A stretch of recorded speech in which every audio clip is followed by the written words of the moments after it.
Mapagpalang umaga sa bawat isa. Tayo po ngayon ay naririto sa Pulilan Christian Center at isang malayang talakayan patungkol po sa paksa na makabuluhan na pag-usapan tungkol po sa mga kabataan. At kasama ko po ngayon ang ilan po sa mga manggagawa sa ubasan ng Panginoon na nagbibigay po sa atin ng mga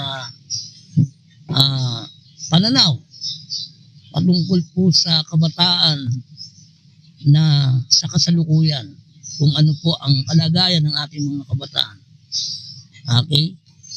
Pastor Chris? Pastor Chris po,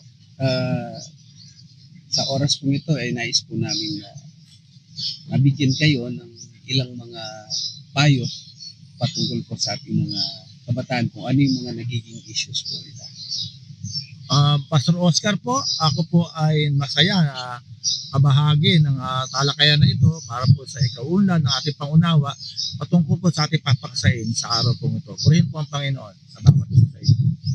Pastor Rodboy po, muli ay salamat po sa Diyos sa pagkakataon pong ito na makasama namin kayo sa malayang talakayan na ito. Pastor Jomar po mula sa Barangay Paltao. Sa umaga po na ito, pag-uusapan po natin ang problema at solusyon para sa kabataan ng Pulilan. Brother Teddy po, ng PCC, ang pag-uusapan po natin ay makatulong sa mga kabataan, lalong-lalo na dito sa bayan ng Pulilan. Okay. So, simulan natin. Opo. No? Sabi nila, ang kabataan daw ay pag-asa ng bayan. Isang mapanuring tanong ngayon sa ating lahat. Sa ngayon ba, masasabi nyo na totoo pa rin ito? Na ang pag-asa ng bayan natin ay mga kabataan. Sige, anyone, pwede kayong magbigay ng inyong pananaw sa bagay na ito. Simula po nung panahon ni Rizal, sinasabi na yan. Hindi po ba? Kabataan ang pag-asa ng bayan. So ngayon ang challenge po sa mga magulang na narinig yung katagan na yun. Tapos sasabihin na naman sa susunod na henerasyon, kabataan, kayo yung pag-asa ng bayan. Pwede pong tumingin sila, Nay, Tay, nung kabataan nyo po, ano po yung inyong ginawa nung kayo'y kabataan? So kung ang tanong po ay tunay pa ba? Opo, totoo. Kabataan pa rin po ang pag-asa ng bayan. Subalit, naniniwala po tayo yung kabataang binago ng Diyos at yung kabataang may takot sa Panginoong Kristo. So yun ang parang sinasabi mo, Pastor, yun ang magiging pag-asa ng bayan. Amen. Tama po. Yung mga kabataan na may takot sa Diyos. Pero kung ating titimbangin sa panahong ito, para atang mas marami yung mga kabataan na walang takot sa Diyos. Ano sa balagay mo, Pastor Oscar? Yung kasi, ang katotohanan nga kasi, sila kasi yung next generation. Pero isang katotohanan na nakikita natin dito ay naililigaw ang mga kabataan doon sa mga nangyayari sa panahon natin ngayon na kaagaw ito ng mga magulang, kaagaw ito ng simbahan para yung mga bata ay maihulma doon sa kanilang disenyo na maging pag-asa ng bayan. So, ibig sabihin, totoong sila yung pag-asa ng bayan, pero merong something sa kanila na nagtatali sa kanila para ilayo sila doon sa kanilang disenyo. Na talagang mangyayari sa kanila yung disenyo ng Diyos, na sila talaga yung susunod ng mga leader, susunod ng mga huwaran, mamumuno sa ating bansa na may pagkatakot sa Diyos, yun ang nawawala. Okay, so gano'n sabi nga ng mga kabataan ngayon wala sa hulog. No, Wala sa alay. Wala sa alay. Wala sa timing.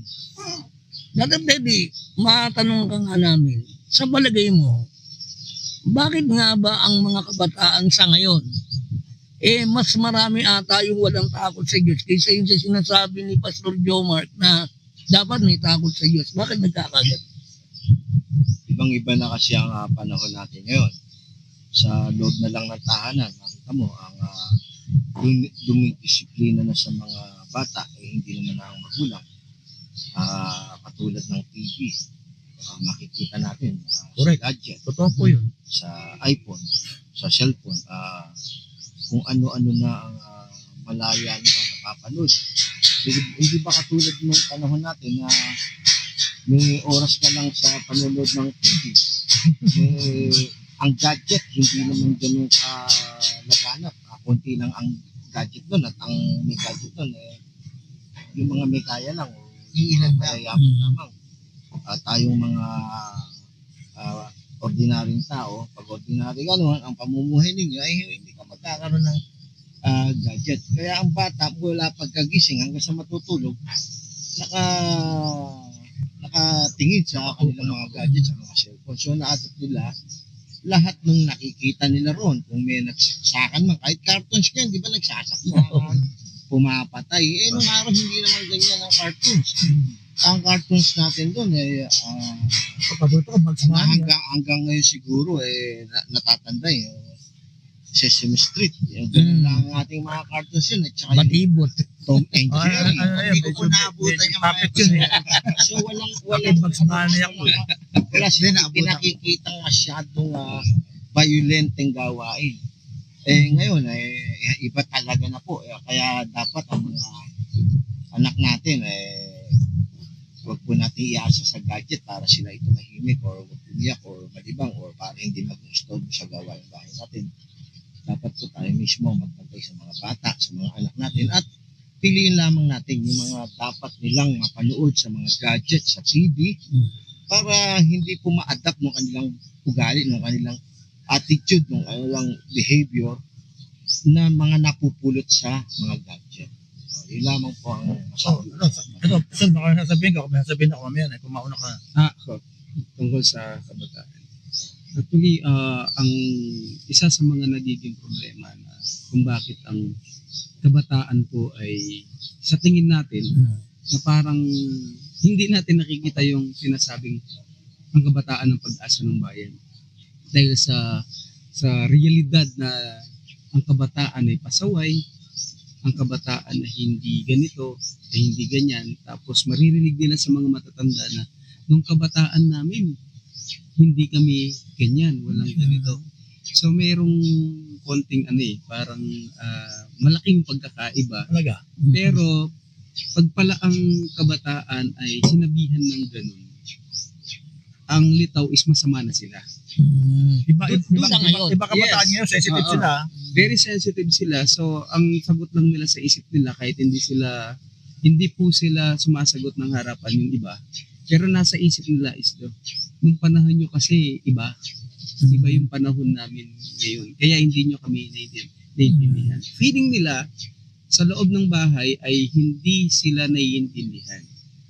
Kaya ang labas nila ngayon is rebellion sa magulang. Kasi hindi na natin itong nangyayari sa panahon natin ngayon, ito na yung realidad Hindi na natin to kayang kontrolin. So, ang magiging papel po natin diyan na mga magulang, we need to adopt the reality with the guidance. Okay? Yung guidance ng salita ng Diyos kasi train up a child in the way where he should go. Yes. And when he is Amen. old, he will not depart from it. Pwede kang sumabay sa realidad, but hindi ka sasabay sa takbo ng sanlibutan. Di ba ba? Kaya nga po tayo sa churches, naglagay po tayo ng isang programa na kabataan kay Kristo ang pagbabago. Yung kick-up ang tawag namin doon. Dahil na ang kabataan without guidance of God, godly words na po is ang buhay ng mga bagong generations natin ay talagang malalayo doon sa gusto ng Panginoon o gusto natin na maging pag-asa sila ng bayan. Yes. Kasi nga, kay Kristo lang talaga matatagpuan ang tunay na pagbabago. So yun ang solusyon sa panahon ngayon. po. Ngayon, sa yung mga darating na henerasyon, yung bagong mga magnanggiging magulang, ang totoo kasi sinisira ng kaaway, ang pamilya. Yan talaga ang trabaho ng kaaway. Wasakin yung pamilya para walang maibungang maganda. Kasi ang bunga nila ay mga anak. Ang mga magulang, ang nakita ko sa mga magulang sa panahon ngayon, tamad na silang mag-alaga ng anak. Tamad na silang i-nurse yung kanilang mga anak ng tama. Para matahimik ang bata at may magawa ang nanay, bibigyan ng cellphone. Kaya lumalaki ang mga bata sa gadget. Kasi tumatahimik ang bata pag may cellphone. Hindi nila alam. Ito yung bagay na nagiging bitag doon sa mga bata, nagiging lason sa isipan ng mga bata. Kaya pagdating ng panahon, lalaki yung mga bata na problema na ng magulang. Kaya to prevent it, dapat sa ngayon pa lang, makita na ng mga magulang kung anong epekto talaga ng cellphone. Yung bad effect nito sa tao. At ang maituro lang sa mga bata ay yung good effect ng cellphone. Kasi totoo lang, ang cellphone ang isa sa pinakamalaking factor na ginagamit ng kaaway para iligaw o sirain ang future ng mga bata. Pangalawa doon, yung pamilyang ang sira. Yung mga magulang na talagang responsable sila, talagang wala na silang pakialam doon sa kung ano magiging outcome ng kanilang mga anak. Ang alam lang nila, pinag-aaral nila yan, binibigay nila yung luho, and those things are hindi nakabubuti doon sa paglaki ng kanilang mga anak. Kaya ang nagiging outcome ng bata ngayon, makikita sa Facebook, nag-aaway. Walang disiplina. Talagang may nambubuli. Talagang lumalaki sila ng gano'n kasi ang sabi sa isang pag-aaral, kung yung bata ay nambubuli, ang ibig sabihin yan, lumaki siya sa bahay na binibigyan din siya ng Kumbaga, mahigpit din sa kanya talagang hindi tama yung pagdisiplina doon sa bata. Lagi siya sinasabihan ng masasakit. Kaya ang mangyayari, lalabas sa bata yung ganong ugali na gagawin naman niya sa kapwa niya. Kaya to prevent it, sa susunod na mangyayari, dapat talaga ang matanim sa puso at isip ng mga magulang ay yung kanilang concern na pagmamahal ng totoo sa kanilang mga anak, na hindi dahil binigyan mo ng pagmamahal, hindi yun ang pagmamahal. Ang pagmamahal ay mapalaki mo siya ng tama ayon doon sa kaliwanagan ng Panginoon, sa daan ng Panginoon. Yung sabi sa Proverbs na yun. Dapat yun talaga yung totoo, na palakihin ng bata sa daan ng Panginoon upang sa paglaki nila, hindi na sila hihiwalay doon. At napakarami example ng kabataan na pinalaki sa daan ng Panginoon na talagang matino, mabait, maayos, mabuting Kristiyano. Okay. Basta madagdag ko lang po, hindi po para sisihin yung mga magulang. Yung mga magulang, nandito po tayo para pag-aralan kung paano po natin mapagtutulong-tulungan na yung kabataan ay mapaganda, mapaayos. So kasi po maaaring yung magulang, hindi rin siya napalaki ng maayos. Posible. Hindi po ba? Lalo na po ngayon, mataas po yung ating yung kabataan na nagiging magulang. Yung early bata pa lang sila, pregnancy. So, maaaring wala po talaga silang experience paano magpalaki. So, ang nangyayari po, kung paano sila pinalaki, ganun din nila pinapalaki yung kanilang mga anak. Okay. So, Yun po. Thank you po. So siguro po bago tayo magtapos sa na to, ano yung magandang payo na maibibigay po natin, solutions natin para sa kanila? Siguro isa-isa po tayo. Unahin natin po si Kuya Ted. sige. Para sa akin, ang the best na dapat natin gawin ay ang ating mga anak. Tayo personally ang magbantay, mag-guide, gumabay. Huwag natin iasa sa gadget o sa ibang pamamaraan. At sa tulong natin, pag-aralan natin na kung paano sila sa murang edad nila, kung paano sila mapagbabasa ng Bible. Sa aking experience, iba po yung sanay ang bata, lumaki ang bata sa salita ng Panginoon, sa Word of God. Iba po na sanay ang batang magbasa ng Bible. Iba po na ang bata ay bumabasa ng Bible sa sarili niya everyday. Paglaki po nila, matatakot po sila o magdadalawang isip o tatlong isip bago gumawa ng hindi kanais-nais. Matatakot po silang gumawa ng alam nilang hindi nakalulugod sa Diyos. Siguro po ang isa bilang kabataan po, ang nakita po natin na pag-usapan natin sa umaga na ito, yung sa loob ng tahanan ng bahay. Kailangan po maunawaan ng bawat isa, iba po yung bahay sa tahanan. Kasi po ang tahanan, kaya po yan tinawag na tahanan. Halimbawa yung bata nakipaglaro, uuwi, na umiiyak, ano sasabihin ng magulang? Anak, tahan na. Hindi po ba? So sa tahanan po dapat nararamdaman ng isang kabataan yung security, yung comfort, yung love. Napakahalaga po na ang pag-ibig po ay nakabase kung ano yung sinasabi ng Biblia. Dahil ang sabi po ng Biblia, ang batang hindi pinalaki sa disiplina, paglaki ay sutil. So ang disiplina po natin sa magulang, pag ang tamang disiplina po, pakita natin, tayo po yung unang maging magandang halimbawa sa kanila. Kung paano po natin sila gustong palakihin, makita po sa atin. Dahil maraming kabataan po hindi sinusunod kung ano yung sinasabi natin. Ang sinusunod po nila kung ano yung nakikita nila. Yun lamang po. Okay, dito po sa paksa natin, malawak ito, masalimuot, pero mahalagang napag-usapan. Ako po personally naniniwala na ang kabataan pa rin ang pag-asa ng bayan. Amen. Kung ang kabataan ito ay magkakaroon ng banal na takot sa Diyos. Amen. Ang ibig mong sabihin, yung pagkakaroon ng kabataan ng personal na relasyon sa Diyos. Ngayon, saan mag-uumpisa ito? Mag-uumpisa nga ito, tama yung sabi ni Pastor Jomar, sa tahanan. Kasi kung maayos yung pamumuno dun sa tahanan, yung mga kabataan, meron silang pundasyon. At ang pundasyon nila ay walang iba kundi ang salita ng Diyos. Hindi lamang po sa mga kabataan, mga magulang, sa atin pong lahat, no, bilang mga Pilipino, ito po personal kong naobserbahan, nawala ho yung sa atin, nawala ho yung tinatawag na pagmulat sa isang katotohanan sa moralidad bilang Pilipino. Dahil ang Pilipino noon, yes, gumagawa ng masama pero hindi kasing sama sa panahong ito. Bakit?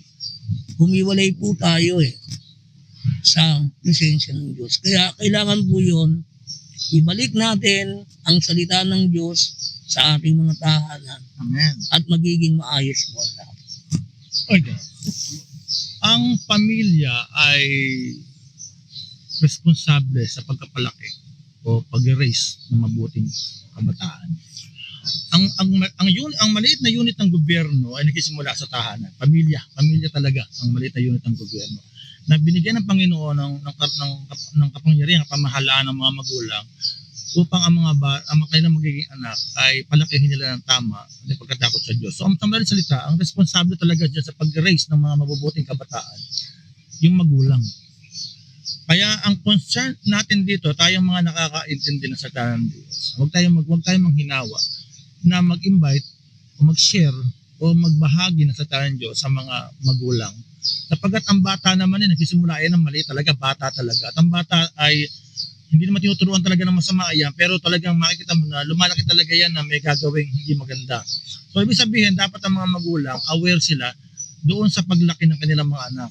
At yun ay isang malaking responsibilidad na pinagkatiwalaan sila ng Diyos ng mga batang anak upang ang pangarap natin ay magkaroon ng isang maayos, magalang, masigasig at talagang mababait at matitinong mga kabataan, magsimula po yun sa atin mga magulang. At doon sa mga maiedad na ngayon ng mga Kristiyano na meron tayong kakayanan, kagaya ni Pastor Chris, meron siyang mga kabataan, meron siyang kabigatan o desire sa mga bata na maitama. So magkaroon tayo lahat ng ganun desire. Kung concern natin ng mga kabataan sapagkat sila yung pag-asa ng bayan, pag-asa rin sila ng church, yung future ng church, kung gusto natin makakita sa susunod na panahon ng mga leader na matitino, maayos at galang-galang, simulan po natin ngayon na itama yung ating pagpapalaki sa ating mga anak. Amen. Yeah, yun po. So, napakaganda ng usapan natin. Ang may papayo ko po sa mga magulang at mga kabataan ngayon is ang sabi nga ng kasabihan ng isang tao daw na hindi marunong tumingin sa kanyang pananggalingan, hindi siya makakarating sa kanyang paroroon. So, saan ba tayo nanggaling? Di po ba sa Diyos? So, lumingon po tayo sa Diyos. Bata, maganda. Yun po yung isa sa susi para ang kabataan natin ay makipag-asa ng bayan. Amen. Hey, salamat po. Pagpalain po tayo ng Diyos. Yes, pulilan. God bless po. Read your Bible and pray every day. Amen. God bless Amen. po. God bless God bless po. po.